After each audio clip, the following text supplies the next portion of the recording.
Hi, Scott Proscia, head performance coach at IREP Athletics and author at the Training Plan Source. Today I'm here to talk to you guys about hamstring strains. So this is a common injury. We've had a lot of athletes that have suffered from this. They're on the track, they're doing a run, they're playing a football game, soccer game, they're running, and then they pull up and they pull up lame.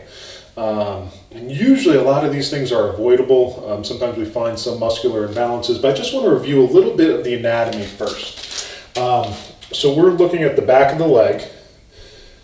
We have a big muscle here on the outside.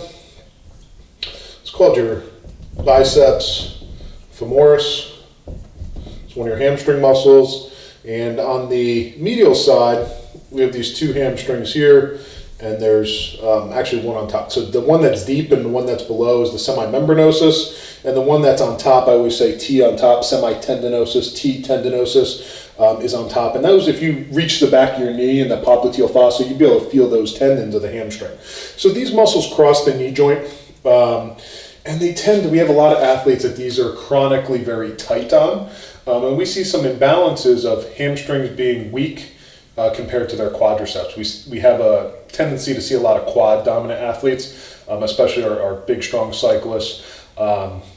We see to have some quad dominancy. We want to even those out a little bit. The biggest thing is during my athletes, when I'm doing a run gait analysis, I see that they don't use their hamstrings very well. So we like to do like a pawing drill or something to get some hamstring activation going on to help with that. But what happens here is just due to some of those muscular imbalances, we come up and we get a strain.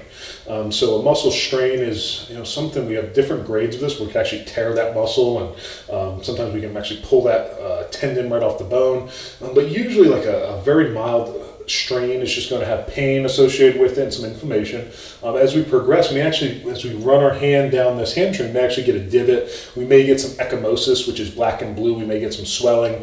And obviously we're going to manage those things first, but then we want to go into and work on our mobility, restore range of motion, and then begin strengthening this muscle to return it to full activity.